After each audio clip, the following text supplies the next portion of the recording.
Welcome to Color Country Politics, where we discuss all the important political issues facing Iron County, Utah. Our guests include elected officials and community leaders in or representing Iron County. This is episode 54, 2020 Candidate Forum, Scott Smith, State School Board 15. Welcome, everybody. Welcome back to Color Country Politics. We're really excited today to have Scott Smith with us, running for State School Board. Oh, I'm Jennie Hendricks, here with my co-host. I am Jesse Harris. And sometimes that's the last time you hear from Jesse, so we'll see. All right, we're going to get right into it with Scott Smith. He is running for District 15, I believe, State School Board. So, Scott, let's just jump in and tell us a little bit about yourself. Absolutely. Thank you. Thanks for having me. I appreciate it. And I know being Jesse's the IT guy, you're probably right. We don't hear about him. He literally has been in the basement well before the quarantine. So they just kind of hide down there, those IT guys. But they rule the world, right? So my wife and I, originally from the Pittsburgh, Pennsylvania area, both of us kind of grew up there. I went off around. I did a mission for my church and then also schooling in different places. Ended up back in Pittsburgh. I met this beautiful young gal who was a single mother, and I after a lot of coaxing and bribing, I had a little MGB at the time. I got her to like me, and then eventually, even further on, we got married. Been married 32 years. We have three children together, so a total of 4 in our family. We have 5 grandkids now. 3 boys, and we finally got a girl, a granddaughter, who is not spoiled at all. I can only imagine. Yeah. I know how that works. We're back in the Pittsburgh area, and our kids were growing up, and at one point, my wife was getting a little frustrated with what was going on in the school district. We lived in a fairly affluent neighborhood, but our kids were going through one unlocked door, a metal detector with an armed guard there. So literally it was preparing our kids to walk into jail every day. And there were drug deals going down on an elementary school bus. And again, this is a pretty affluent neighborhood. And so we started looking around at that point. It was getting to a point in our life where I was ready to retire. And we started looking around, where do we want our kids going to high school and going forward? We stopped into St. George. I'll go back a little bit. So my wife says I'm like a butterfly. I float around. Eventually I'll get to the point, but hang with me for a second. I'll tell you the whole story. We came across country because we were looking at high schools. We were headed towards California. Believe it or not, there are some conservative areas in California. And we stopped into St. George, Utah 19 years ago to visit a friend of ours who I grew up with in Pittsburgh. They took us to a show at Tuacahn, Fiddler on the Roof. And in that canyon, Tuacahn Canyon, Fiddler on the Roof, which is an amazing musical anyway, some great messages from it. The echo through the canyon of the thunder and the lightning and flooding the stage. And I've seen it all over the world. That was the most amazing performance. And then our one oldest daughter at that point that was in school walked over to Tuacahn High School and found out it was a public school for performing arts. She walked back. Now, my wife is Italian. If you look behind me, this is kind of her genealogy over here. Her family came from southern Italy. She's a city girl. I grew up on a farm. We didn't have running water half the time. She had it hard one time. Her heater in the garage didn't work one winter, and it got in a cold car, so it was rough for her. I thought there's no way this city Italian girl with literally tons of relatives around her, I mean, the 5th cousins were best friends of hers, would ever move to St. George, Utah 19 years ago. So we went around, looked at houses, and within an hour, we had bought a house and planned our pilgrimage back here, our pioneership, if you will, to Utah. So we're the first ones. All of our families are still back east. I have a very small family. Again, she has a very large family. We started 30 some years ago. We started a youth program for troubled teens for a guy named Mel Blunt. Now, I know I probably lost half the viewership if anybody watches football or has a football team. My wife and I are from Pittsburgh. That means we're Steeler fans. It's stamped on our birth certificate. Mel Blunt was a 4-time Super Bowl champ, Hall of Famer, defensive end for the Pittsburgh Steelers. And he wanted to start a youth facility for troubled teens in Claysville, Utah. Now, real quickly on this story, when he was doing that, in Claysville, Utah, there had never been an African American in the history of the town. In the history of the town. It was a half hour away from what's called Little Washington, and Little Washington had a very large population, but Claysville did not. And the farm that Mel was looking to get was 247 acres. There was the main house, and then there was a guest house. And the gal living in the guest house was 62 years old and never had seen an African American in person. The first one she met was a guy named Mel Blunt, who, with his cowboy hat and cowboy boots, was about 6'19", somewhere around there. He just was this massive, still at that point, early 40s, was just a massive specimen in great shape. He was the director for player relations for the NFL. And so all the rookies would come down to the farm, and his challenge was to take them all on a run and do a workout with them at the farm, throw them hay bales. He would have them crushed by midday, all these amazing rookies. Mel could still do it. Well, Claysville decided they were going to stop this farm because they didn't want African-American kids coming to their community. And we didn't know at the time, but there was a large group of literally KKK members. And at that time, the national cross burning for the Ku Klux Klan, including in their imperial wizard, they decided to have it on the farm, on the field directly across from Mel's. So there was hundreds of people, which also meant all the media, ESPN, ABC, CNN, Oprah, you name it, were all there filming with all their trucks about what was going on, this controversy. And we were right in the middle of it. We lived on the farm. We had a couple gentlemen try to cross over a fence and burn down our house with my kids in it because we were affiliated with a guy named Mel Blunt who wanted to help kids. Well, long story short, we got that one approved, opened up, kids on it. You can look at it now. They've done some other work with it, and they do a lot of charitable work with that facility. We just saw Mel in December back at a Steeler game, and just doing great.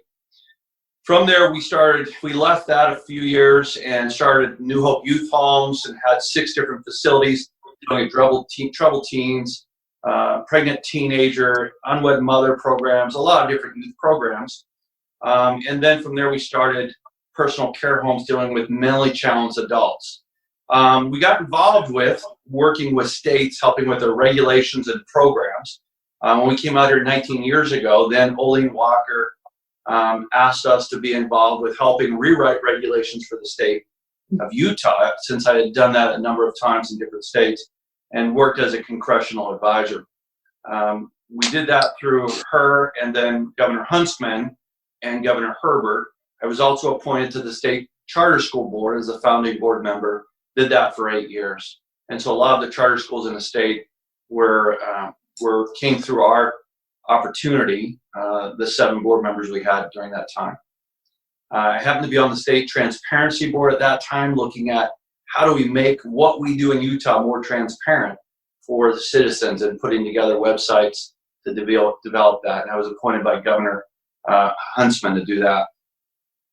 So now, 19 years later, why am I doing this? What I'm doing? I look at being a father, being a grandfather, and where our kids are going. Now more than ever, you can look at parents who, because of the last couple months, because of COVID-19, who had to homeschool their kids, Jesse, and see how frustrating it is, but also they got to see what really their kids are being taught every day, or what they're not being taught. What are they being prepared for in the future? Great statistic. There's a national organization that rates schools in the education system in the United States. We used to be the leaders in education in the world. And last year they came out and said we're now ranked, 37th in the world. But the alarming thing is in the last 30 years, we actually dropped by almost 20 points. So we're going the wrong direction. 2/3 of the students graduating from high school are not proficient in English and math. 2/3. I heard a great analogy with that. So I can't steal this, but I heard it. It made sense to me. That if anybody was going to go book a flight on the airline, and they walked up to the gate and they said, "Hey, you have only a 1/3 chance of making it. We don't get 2/3 of the passengers to their destination, but it's a great rate and we're okay. We used to be able to get half of them, but we're only 2/3 now, or 1/3 to their destination." How assured are you gonna buy that ticket? And yet we would not do that with an airline. We wouldn't do that with any other industry. If any other company was failing 2/3 of the time, everyone would get fired. If a football team, and we see it happen, fail 2/3 of the time, coaches get fired. They don't let it go on. And yet we have done that for years in our education system to our children. When's it going to change? So why am I doing this? It's just for that reason. Being a recovering psychologist, working with youth, I taught for 20 some years in the school systems with helping for my church, early morning seminary and seminary. I've taught at 2 higher education facilities, and I looked at these kids and I see how we're failing them more and more and more.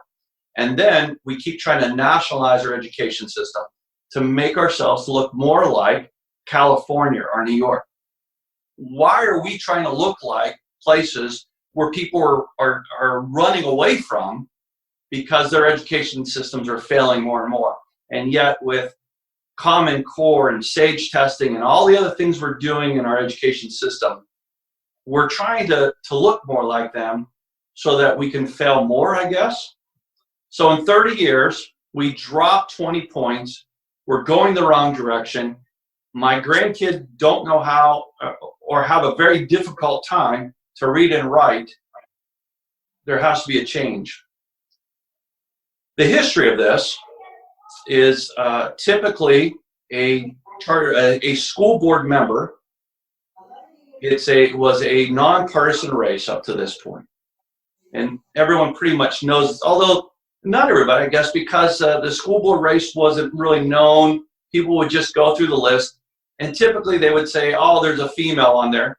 They get a majority of the votes just because they're female. Believe it or not, if they look at statistics on who votes and why they vote. So on the school board, female, they get it. A female who's an educator, which my opponent is, nothing against her. I'm sure she's a great teacher. Boom, they're in. So this year, what the legislature saw a few years ago is whoever had the most special interest, money behind them, won. So everyone went into a primary. Everybody's name was there. Whoever got it, we didn't know what they stood for. It was just name recognition. Whoever had the most money for the school board, because no one put a lot of time and effort into it, won.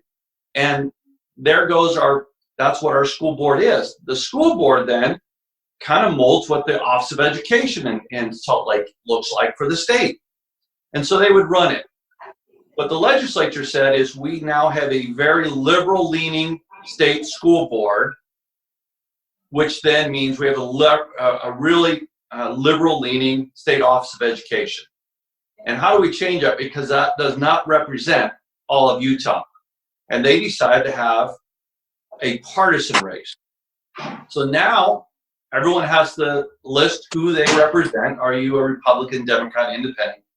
You have your conventions, and then you go through. This year in our region, Region 15, there are only 3 Republicans that were running, and Dale and I were the only ones that relied on the convention. We didn't gather signatures. So Dale was not successful at convention. I won the convention, and then Kristen gathered signatures, and she also went to the convention as well. So now there's 2 of us running. What the legislature was hoping is that as this would happen, and there's 8 seats open this year, every 2 years there's 7 or 8 seats, depending on the year. 8 seats open this year that are running, is that the citizens can pick then somebody who represents their views and values, and then maybe we can get a board that would represent that, which then has control of the budget, has control of the outcomes for the state, and maybe they could start aligning that outcomes and budget, maybe the state office, with what the state values and projections are. So that's kind of the history of where we are at this point. Scott, let me jump in real quick.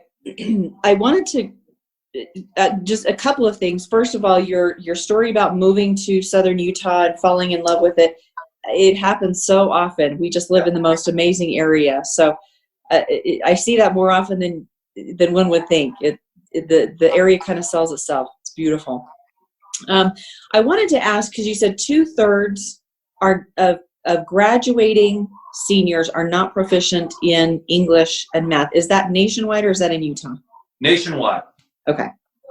Nationwide. Now, you can go on and look at Dibble's tests. Nobody likes Dibble tests because there's so much testing. I'm going to get into testing maybe later on if you ask me that. But there's a ranking system, Dibble's ranking system, throughout the country that also ranks schools on proficiency. If you look at Southern Utah, the best school in Southern Utah, in Washington, I'm dealing with 2 different counties. So Washington, Crimson is ranked number 12th, Crimson Valley School, ranked number 12th in the state. George Washington Academy is ranked number 37. Horizon is 80th. Majestic's 82nd. Little Valley's 83rd. Up in Iron County, Parowan School is ranked 109. And then Iron Springs School, Cedar, Three Peaks School goes on. So there's some great rankings. But what most of them do on these scores, like Crimson Valley School in Washington has a 94.5% score. What does that mean? They take all the averages for all the grades and come up with a score of competency, what the kids graduate with, tests, all this testing that they're doing. But there's so many variables that are difficult. Like my opponent teaches at Little Valley, and there's like 7% diversity in that school. There's a 7% free and reduced lunch at that school. And yet a school that beats them is George Washington Academy, where there's 28% free and reduced lunch. And yet you're looking at, well, what's the diversity of the school?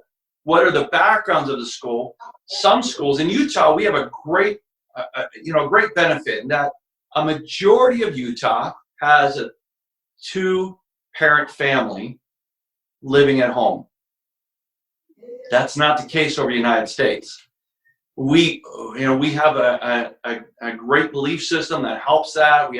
We attract those people that like that. You're right. My wife and I own a gym in Southern Utah, and we have 3,500 members and people moving all the time.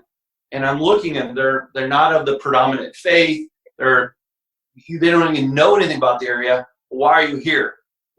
We just drove by and absolutely loved it. They don't know why they're here. They love it. And a lot of it is they said, we love the neighborhoods. We love how people get out and talk to you. You go to the Home Depot and people say hi. Back in Pittsburgh, it was you like flipping on a light switch and watch the roadsters go. Everyone would run away from you. But here people say hi to you and they look at you in the face and talk to you. They used to shake hands even with you. We're not allowed to do that. I remember back in the good old days when we used to be able to shake hands. Wow, how fast we lost so many of the values.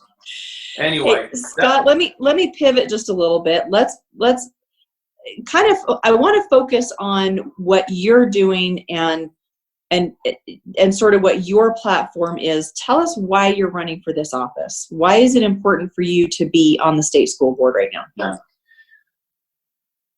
The best answer I can give that is because of being a father and a grandfather and seeing what's happening with our kids and seeing that those in charge, there's currently 3 educators on the board. After this year, there'll be 3 educators remaining on the board. So there's 2 that are teaching and 1's a retired teacher. I think we have a great support with educators, but educators sometimes have single vision. And as a parent, as a grandparent, as somebody who's been in the system, who has taught, I look at seeing these statistics and I'm thinking, okay, we're going the wrong direction. Who's going to turn it around? I'm constantly asked by people both at my work as well as in our community, why would you want to run and do this? And the answer is I felt like there was a need to do it. Nobody was stepping up. I looked at who was in it, and it was somebody perpetuating the same system, the same outcomes. And I wanted different outcomes for my grandkids. So my platform is really to stop nationalizing our education system. Absolutely. Common Core, I have a great video on my Facebook that talks about a high school math teacher up north in Utah County, I believe, described what Common Core has done to students coming into higher math and how they have to spend almost a year trying to teach them math because they didn't learn it in elementary because of Common Core. I'm not the smartest guy on the planet.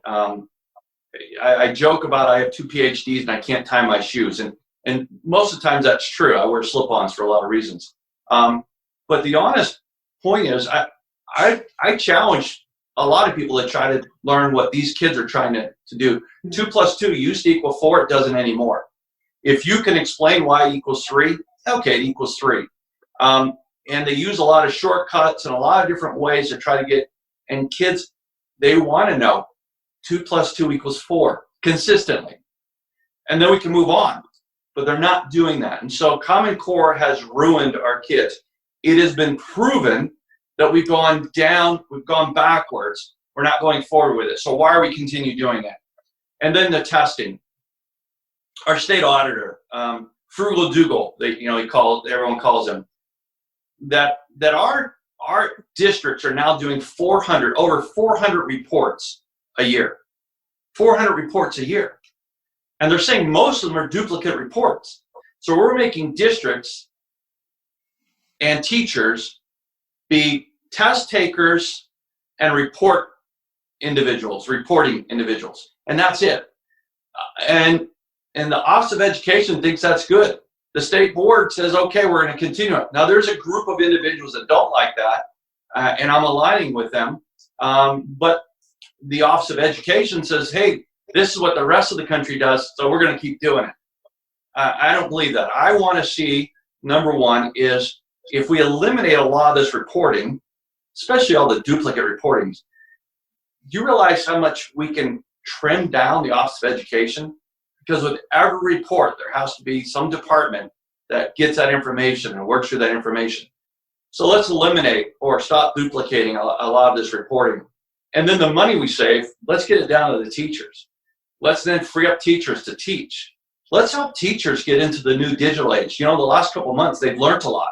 They've learned that they can do it. There's been some teachers afraid of that because they've been doing it their way for 20 or 30 years. And yet we know throughout the country, there's been great examples of digital learning.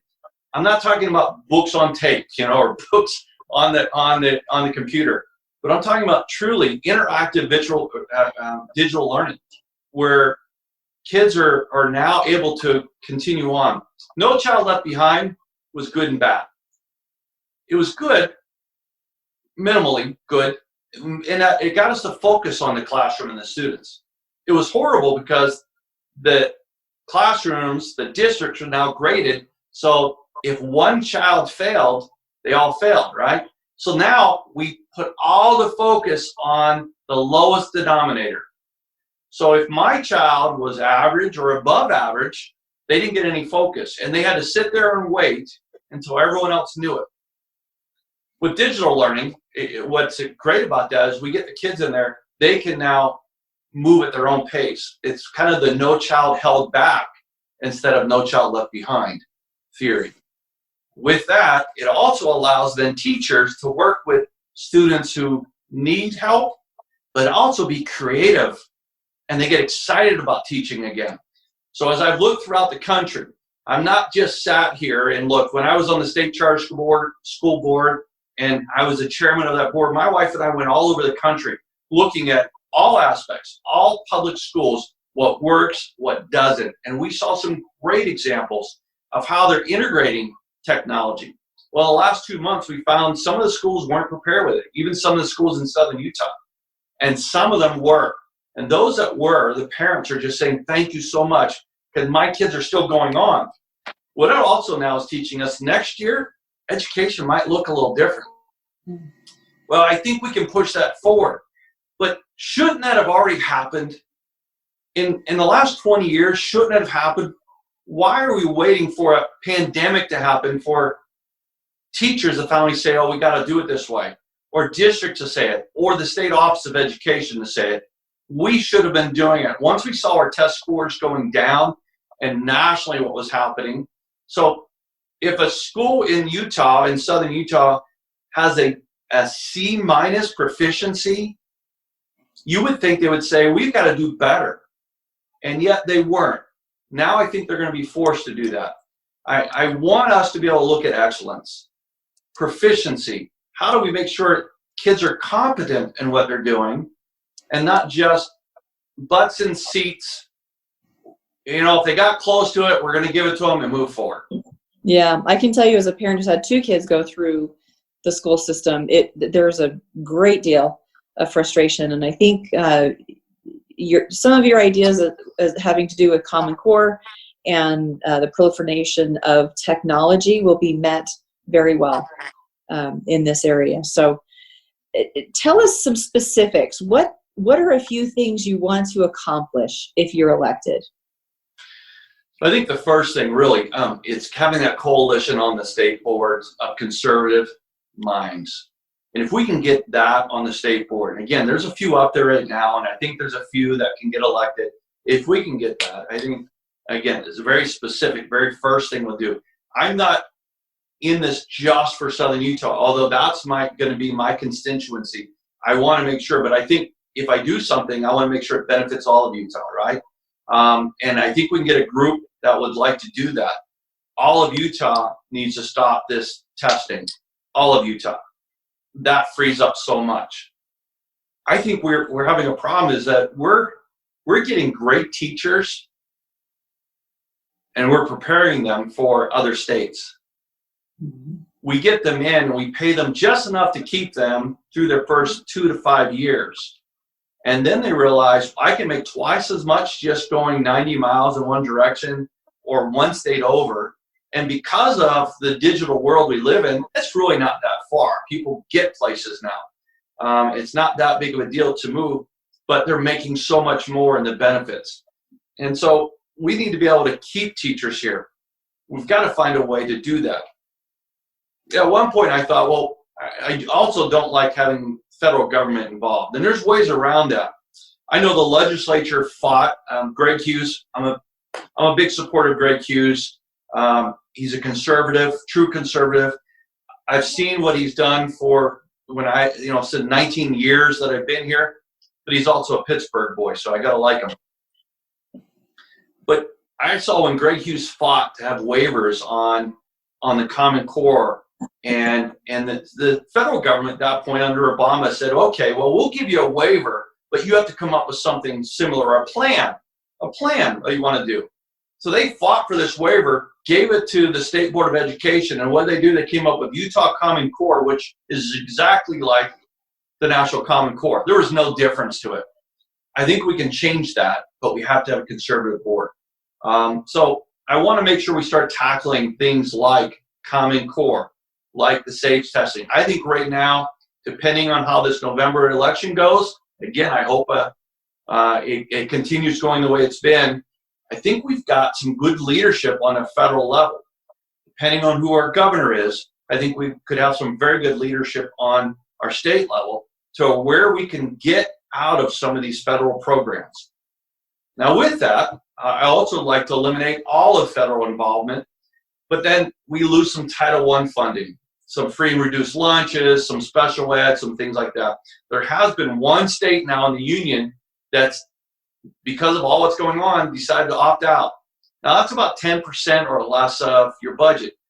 But you know, $400 million is a lot of money to be thrown out of your budget. How do you compensate for that? But there are ways. We see some other states are starting to step forward. Michelle Bolter, who was in this in District 15, was working with a group to try to do that. But again, they didn't have a conservative board or a conservative Office of Education, and it kept failing and failing. I'm excited about this year we can get that done. If we can eliminate that or slowly get out of the federal government, we can then employ some different aspects here, keep money in-house here. I think we can handle what we're doing with our budget. They're also now, the governor and the legislature came up with a different way for revenue for the school districts by doing income tax and our state sales tax. We have a downturn right now, so it's not great, but I think we'll be back up to where we were. And in the old antiquated way they were doing it, we couldn't grow ever. We're always the next to last or the last reimbursing for school district, although education is the vast majority of our budget. But most states have a lot of taxable land, and so they get a lot more money in. Utah doesn't get as much money because of all the federal land and state lands. But what they do get in, they spent a majority of it on education. But I think now with the different funding source they have, it can even grow, which now, again, I don't want to just give it to the Office of Ed. A few years ago, the legislature gave a $2,000 bonus to every teacher. Specifically stated in the legislation, it would go to teachers only. And they have to go down to the classroom to the teacher. The Office of Ed and the State Board of Education had a fit. Who was the legislature to tell them where to spend the money? They knew where best to spend it. It was a whole battle during the legislative session, how to get money down to the teachers. Well, every time they seem to give more money to the Office of Ed, they come up with another department to keep the money up there. I want to stop that. I think if we get more money to the teachers, free them up, more conservative values on what we're spending the money to, we can then have great opportunities for our kids and grandkids. That's great. Lots of great information, and again, I think that will be received very well. I like all that. So is there anything at the state school board that they're doing well?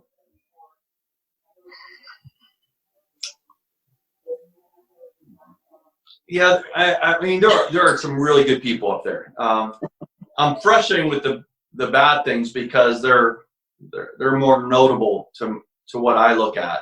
On average, we have, being that they don't spend a lot on education, we have some great performing schools. We have some great performing school districts. We have great performing superintendents and teachers throughout the state. I'm a little frustrated with them, again, on the frustrating part, is they do not share enough information from school district to school district or school to school of what's doing great. When you get a school that's up north, that's #1 in the state, and one down here that's 200th in the state. Is there good collaboration with that? Charter schools the charter schools are public schools, so are charter public schools to traditional schools, are they sharing information? For a while it wasn't. Down here especially, it works really well. Snow Canyon and Vista Elementary School in Washington does very well. I believe Gateway works very well up in Iron County with the schools, because there's a certain population they're working with opportunities there. But there's some great collaboration that can go on. There is some that is happening, and I like that. As far as the state board goes, they just are really frustrating over the years. So if I'm going to be subjective, I think they're rating at about a C- to a D, and with that, I guess they're doing some things good, but not nearly where we could be. Well, I appreciate your honesty and your candor. They may not, but we do. Yeah. I didn't make a lot of friends with that, but that's okay. We're not here to make friends, right? Right. I appreciate the shout out to Gateway. That's where both of my school age kids go. And I know it's not a fit for every kid. I have to tell everyone that, but it's great to have that kind of option, even in a community, as small as ours. So let's talk about that. Gateway is a Montessori school. Marie Montessori had a great program, and it works really well K through 4. Above 4, they were trying to figure out what to do. I'm one of the ones that approved Gateway, sitting on the state school board. So, I'm crossing my fingers, because Montessori working in how we rate schools. There's another school up north that is just for, it's called Spectrum Academy, just for autistic children. That's it. Guess what? They fail on all the testing, because 100% of their kids are on the scale, or they're autistic. You have some parents driving 2.5 hours one way just to have their child there, because in that school they know how to deal with autism. When we approved them, there was not a dry eye. I don't care who you were in that place, as parent after parent came up and told us how thankful they were to have that school an opportunity. Then we had them a year later come back and tell us what's going on, what they learned, what they didn't learn. It's amazing. Well, Gateway is kind of the same thing. You're right. It's not for everyone, but what they do and how they work with kids based upon abilities and comprehension, instead of just saying, you're a first grader, here's where you test at, here's where you're going to be done. Your child might be reading at a 4th grade level and can actually help somebody that's reading at a 1st grade level. It's not age. It's based upon comprehension, ability. That's phenomenal when you can do that in an opportunity. So Gateway's doing some great things up there. And if you look at what is their free and reduced, they're up there as far as free reduced, which means the population is different, and they have a diverse population there. If we're going to be honest about what we're doing, we got to make sure we look at all aspects of this. If we're going to grade these schools, and teachers, I believe, should be graded. I know I won't get a lot of support with the UEA because saying that, but I'm one, I really don't enjoy tenure. I understand it, but I heard one teacher after 10 years state something that wasn't very appropriate, and she said, I have tenure, I can say what I want. And I thought, well, if she's saying that, it was actually on a newscast, what is she doing in the classroom? How is she treating the kids? I'd rather put somebody who's a first-year teacher in that classroom with excitement about teaching, and someone saying, my only goal is to get the tenure, then I can do what I want. So shout out to Gateway. That's phenomenal. And thanks for coming out of the bunker there, Jesse. Yeah, both of our kids there are on IEPs, and that's why we picked the schools, because we knew it would be a better fit for them. That's great. I have several girlfriends whose kids have gone through the Gateway program and have just absolutely loved it. And I've also had people who, Jesse, like you were saying, it wasn't a good fit. So I guess the point is, it's great to have those options. Be able to take your kids wherever is the best place for them. Okay, Scott, let's talk about what specifically should be improved at the state school board. We know your feelings on education in general, and your stats have been phenomenal. If you're elected to the state school board, what are you going to improve? Systems, processes, whatever it needs at the state school board. Yeah, and the frustrating part is when you be on the state school board, you don't bring your own staff, right? They should allow you to bring staff up there. That if you're chairing a committee, you should have your own staff to chair that committee, but you use their staff, which their staff's going to still point you in the same direction the state Office of Education. So I would love, as conservatives, if we get a coalition up there. And let me go back a little bit. There's a gentleman who was a former senator. He's now retired, Howard Stevenson. People love or hate him. Yeah, he's a very polarizing individual, and he knows it. He used to be the biggest pain in everyone's back because he was kind of a one-note guy. Until a few years ago, he actually worked at a children's youth detention center. Now, I told you about my background working with troubled teens and troubled youth, and I've done that my whole life. And so I kind of have that soft. So I'm a conservative, but I'm a compassionate conservative, I guess. I don't even know what that means, but that's what they call it. Howard used to be in the top 1 or 2 conservatives in the state when it came to spending money, because he said, we're just not going to fund anything. We're at free and reduced. We're not going to do that.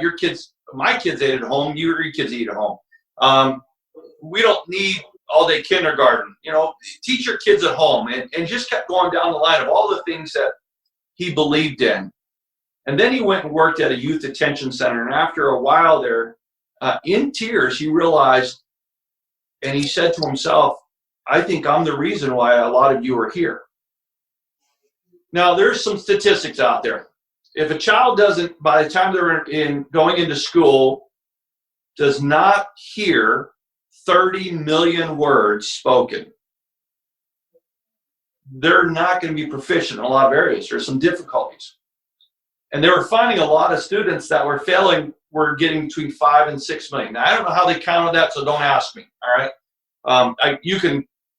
You can play with statistics all day long and make them say what you want, but somebody a lot smarter than me came up with saying, between 5 and 6 million words, and those were the ones in the lower part of performance, where the ones that were getting 30 million words were the ones achieving success. Their comprehension was a lot better. They performed a lot better. And when that happens, the serotonin, the dopamine levels in your brain gets excited, and you get excited about school, you retain more. It's almost like Jesse drinking those bangs every morning. They just 333 milligrams of caffeine, and boy, he's ready to go, right? Well, that's what happens when kids get excited about, when they understand concepts. When they don't comprehend it, it goes the opposite. And then they start being what they call troubled kids. And that's not always the case, but that happens a lot of times, they found. So Howard Stevenson talked about, well, how do we need to do this? We need to get early childhood development. We need to do all this. And for his last 5 years in the Senate, he actually pushed through funding for all those areas that he cut for all that time because he wanted to be conservative. With that said, I'm a conservative. I want to get on the board to look at that budget. That's I used to teach boards when they started charter school what they should be accounted for. And they all wanted to get in there and take control of a classroom and make sure the teachers are teaching what they're supposed to. I said, no, that's the principal. That's the director's responsibility. As a board member, you have control really of 2 areas. You have control of the budget and outcomes. And if outcomes aren't successful, you look at your superintendent and you say, what's wrong? If they're not handling things correctly, you have to replace them. If they're saying, well, it's this program or that program, you look at different programs and you go down to the list. When's the last time the state of Utah has looked at why we're, even though we're achieving very well in education, there's a lot of school not achieving. Throughout the state, we're middle average. So we're a C at best. and our performance levels, a lot of it we can say, oh, it's a Common Core, or that's, all the testing they're doing, that's this and that. We can blame it on, but we don't know. Everyone's blaming it on something. So I would love to be able to, number one, is getting there and look at the budget. Start slashing areas we can, but make sure that money, it's like the different federal agencies. They get a budget. If they don't spend that, the next year it gets reduced. So they're going to spend it on everything. I don't want that to happen in the Office of Education. I don't want it to end up saying, hey, because we have teachers that need money. We have classes that the students don't have materials they can use to be in that classroom. I want to make sure that money, if we cut areas, goes down directly to the classroom. That's number one. And number two, then, I want to start analyzing, why are we doing 400 reports? What are those reports giving us? And if they're truly giving us the right information, why aren't we using it to make Utah better for our kids? Well, that, I think, has given voters a lot of information to chew on about Scott Smith running for state school board. Before we let you go, Scott, tell us whatever else you want voters to know about you and how to find you, Facebook page, website, all that kind of stuff. So I'm going to give you 3 things to contact me. Number one is for the number 4, scottsmith.com. So 4scottsmith.com gets you to my website. And there you can sign up to be a volunteer. The website, I'm fighting hard because my opponent has a special interest group, and I don't. They have thousands already lined up to vote for her, and also put yard signs out and things like that. And it's me. I'm fighting a good fight, but I need a lot of help. Iron County last time, there was a school district person that came in second in Iron County and should not have even came close to that in Iron County, but because of the school district, that happened. So I need all the help I can. So you go to my website, tell me you want to do anything. You can email me directly at electscottsmith@gmail.com, and you can call me at 435-229-2552. Now, I'm putting that information out there. I want people calling me, emailing. I sent out an email yesterday to some people, and I got some really rude, horrible responses from some people in the area. I mean, to tell them that I'm not going to use the language, but I have not used those words probably in 40 years since I became a recovering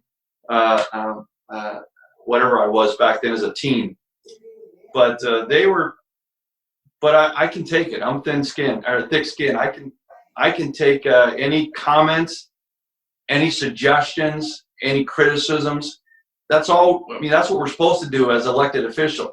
I'm not supposed to go and say, hey, I know exactly what I'm going to do, and this is what I'm supposed to listen to constituents. I'm supposed to find out what the problems are, and then my job is to help fix it. I have a great relationship with the legislature already. I had a great relationship with the State Board of Education when I was on the State Charter School Board, they were butting heads all the time. But every month, I made sure we had a meeting with the chair of the education departments in the legislature, the governor's office, and the superintendent for the state school board. Every month we had a meeting. Every month I wanted them to see my face. And I'll tell you what, by the time we all became great friends, and we're still good friends. Matter of fact, they're supporting me today. One of them was the deputy director of education for another governor that I'm not going to mention who's running. But she just wished me luck when I got started. And because of that, I think that's what we need to do, is make sure we might all be coming from different ways, but if we can get together, sit down, find out this really is about the kids. Truly is about the kids. It's not about what a teacher thinks or what a district thinks. It's about the kids, and it's got to be statewide. That's my goal, is to make sure that it's statewide. I don't want kids leaving Iron County to come to Washington because there's a better school. I want it the same and all over, and make sure we're unified. Last thing is, I do have Elect Scott F. Smith elect Scott F. Smith on Facebook. And so people can go leave messages there. So there's all my contacts. Okay. So your website is the number 4 Scott Smith? Yes. Okay. And from there, you can probably get to your phone number and everything else that people need to know. Well, I want to thank you for your time. That was a lot of really pithy information, to borrow a phrase. That's a lot of great history. A lot of great history and a lot of stuff to dig into. So I'm sure that our audience is really going to appreciate that. So thanks again. We're glad that you were able to come. Thank you. Appreciate it. All right. Color Country Politics Universe. We will see you soon. I am Jennie Hendricks, along with my co-host, Jesse Harris. There he is. There he is, Jesse. All right. Thanks, everybody, for tuning in, and we'll see you soon.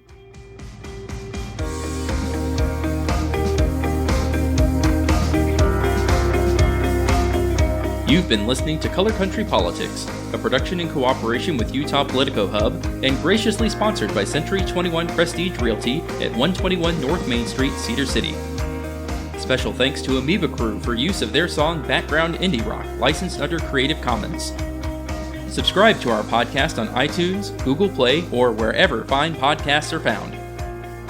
Also, check out our YouTube channel where we post video of our interviews. And don't forget to follow us on Twitter, Facebook, and our website at www.colorcountrypolitics.com.